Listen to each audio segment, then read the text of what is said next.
Students, मैं अंकुश गुप्ता बेटा आपका हार्दिक स्वागत करता हूं। बेटा आज हम +1 कॉमर्स की जो बिज़नेस है उसका चैप्टर नंबर जो 12 है आगे का टॉपिक लेकर चलते हैं। हम डिपार्टमेंटल अंडरटेकिंग के बारे में हम पढ़ रहे थे अच्छे से कि डिपार्टमेंटल अंडरटेकिंग क्या होती है, तो अब इसके बारे में डिस्कस करेंगे। हमने मेरिट्स और फीचर्स पढ़ लिए थे उसके बेटा, तो अब इसके बारे में पढ़ेंगे। हम लिमिटेशंस के बारे में पढ़ेंगे कि डिपार्टमेंटल अंडरटेकिंग, बेटा डिपार्टमेंटल अंडरटेकिंग को चलाने वाला कौन होता है? CEO, चीफ एग्जीक्यूटिव ऑफिसर या चीफ मिनिस्ट्री भी बोल सकते हैं हम इसको।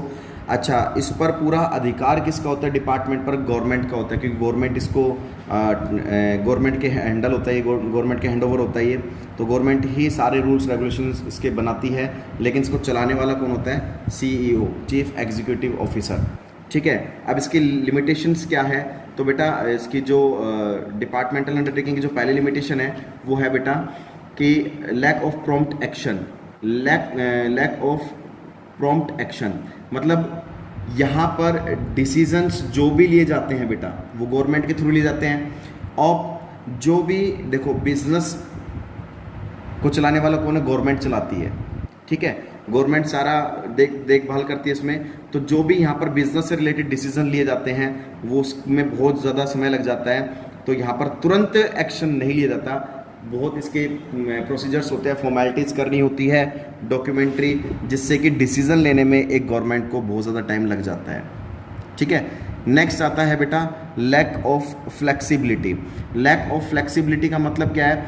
यहाँ पर बेटा जो भी गवर्नमेंट के द्वारा बनाए गए रूल्स रेगुलेशंस हैं वो एक बार फिक्स हो गए तो वही चलते रहते हैं। यहाँ पर कोई भी CEO अपनी मर्जी से चेंज नहीं कर सकता। यहाँ पर CEO अपनी मर्जी से उस डिपार्टमेंट में रूल्स को चेंज नहीं कर सकता। जो गवर्नमेंट ने बना दिए हैं वो बेटा वही स्टेबल रहते हैं, हम उसको चेंज नहीं कर सकते। तो यहाँ पर फ्लेक्सिबल भी नहीं होता, हम चेंज नहीं कर सकते। Lack of incentive. गवर्नमेंट ने जो सैलरी, जो कमीशन, जो बोनस डिसाइड कर दिया उनको पूरे साल तक वही मिलता रहता है। ठीक है, चेंज नहीं होता है।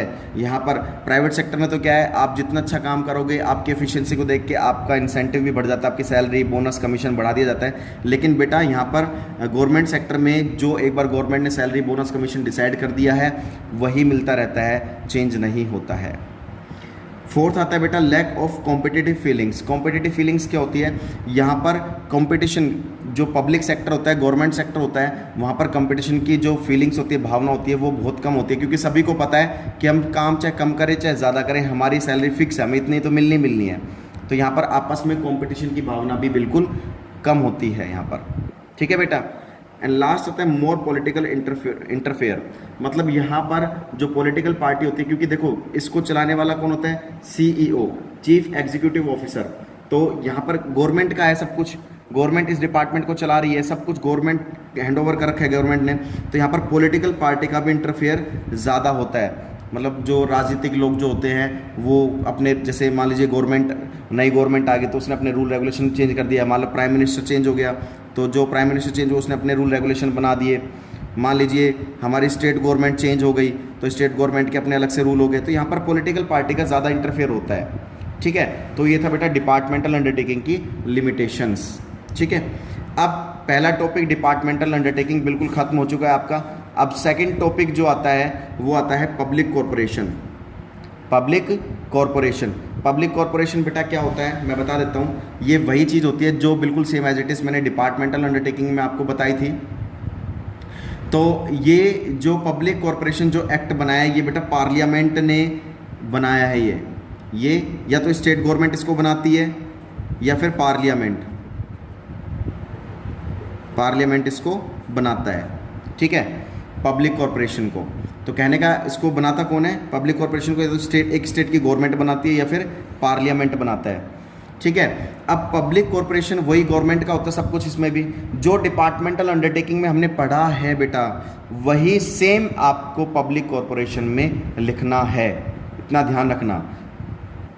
दूसरी बात बेटा, जो मैंने आपको डिपार्टमेंटल अंडरटेकिंग के जो फीचर्स पढ़ाए थे, डिपार्टमेंटल अंडरटेकिंग की ये फीचर्स पढ़ाए थे मैंने आपको। फॉर्मेशन मैंने आपको पढ़ाया था, ओनरशिप मैंने आपको पढ़ाया था, मैनेजमेंट मैंने आपको पढ़ाया था, फाइनेंसिंग मैंने आपको पढ़ाया था और अपॉइंटमेंट्स मैंने आपको पढ़ाया था। तो सेम बेटा जो मैंने आपको डिपार्टमेंटल अंडरटेकिंग में पढ़ाए थे सेम आपको पब्लिक कॉरपोरेशन के फीचर में भी एज इट इज़ लिखना है। इतना ध्यान से सब सुन लो, अलग से चेंज नहीं करना है। जो आपको मैंने कराए थे वही सेम एज इट इज़, जो डिपार्टमेंटल अंडरटेकिंग के फीचर्स थे वही सेम आपको यहाँ पर लिखनी है। इतना ध्यान समझ लो।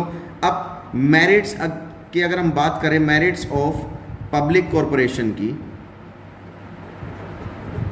मेरिट्स ऑफ पब्लिक कॉरपोरेशन की कि पब्लिक कॉरपोरेशन के कि भाई क्या क्या फ़ायदे हैं। सबसे पहले एक फ़ायदा आता है बेटा क्विक डिसीजन। क्विक डिसीजन, यहाँ पर डिसीजन क्यों क्विकली लिया जाता है? क्योंकि यहाँ पर किसी भी अलग से फॉर्मेलिटीज़ की ज़रूरत नहीं होती। क्योंकि देखो पब्लिक कॉरपोरेशन, कॉरपोरेशन का मतलब ही क्या होता है यहाँ पर, वैसे एक बात बता देता हूँ, पब्लिक कॉरपोरेशन का मतलब क्या होता है? जो पब्लिक की वेलफेयर के लिए काम किया जाता है, पब्लिक की वेलफेयर के लिए काम किया जाता है, सोशल वेलफेयर, समाज सेवा। जैसे हमने पढ़ा था ना कोऑपरेटिव सोसाइटीज़, जो हमने चैप्टर पढ़ा था, सेम पब्लिक कॉरपोरेशन का सेम वही मीनिंग है। ठीक है, तो सब कुछ गवर्नमेंट चलाती है, बस यहाँ पर गवर्नमेंट का जो मेन ऑब्जेक्ट होता है वो समाज सेवा काम करना होता है। ठीक है, यहाँ पर मेरिट्स में सबसे पहला आता है क्विक डिसीजन। यहाँ पर डिसीजन लेना क्विकली क्यों होता है? क्योंकि बेटा यहाँ पर हम लोगों की समाज की सेवा के लिए काम कर रहे हैं, समाज सेवा काम कर रहे हैं, तो यहाँ पर अलग से हमें कोई डॉक्यूमेंट्री फॉर्मेलिटीज़ की ज़रूरत नहीं होती। डिसीजन लेना होता है वो गवर्नमेंट को तुरंत ले लेती है। ठीक है, कोई प्रॉफिट मोटिव के लिए यहाँ पर गवर्नमेंट काम नहीं कर रही है। ठीक है, सोशल वेलफेयर के लिए काम करे, जैसे बेरोजगार लोगों को रोजगार दिला दिया, अच्छी क्वालिटी के गुड्स प्रोवाइड करा दिए कम से कम प्राइस पर, लोगों को हार्मफुल एनवायरनमेंट से प्रोटेक्ट करना, तो क्या एक समाज सेवा ही तो है बेटा ये। ठीक है, सेकंड इनका काम क्या होता है, क्या फ़ायदा होता है? Service motive. यहाँ पर बेटा पब्लिक कॉरपोरेशन का मेन काम क्या होता है? सर्विस मोटिव, समाज सेवा करना होता है, लोगों की समाज सेवा करना। जैसे गरीब लोगों को भाई अच्छी क्वालिटी के गुड्स प्रोवाइड करा देना एट अ चीपर रेट, जो बेरोजगार लोग हैं उनको रोजगार दिला देना, जो बेकार एनवायरनमेंट से उनको बचाना, तो ये क्या है? समाज सेवा, ये सर्विस मोटिव इनका एक मेन ऑब्जेक्ट होता है। एंड थर्ड आता है बेटा protection of public interest. Protection of public interest,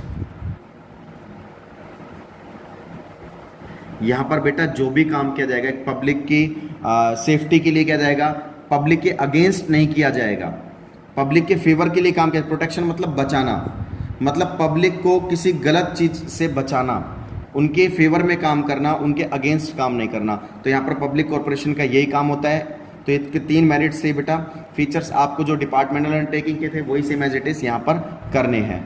तो ये आपको अच्छे से समझ में आ गया होगा। नेक्स्ट वीडियो में बेटा हम नेक्स्ट टॉपिक लेके चलेंगे।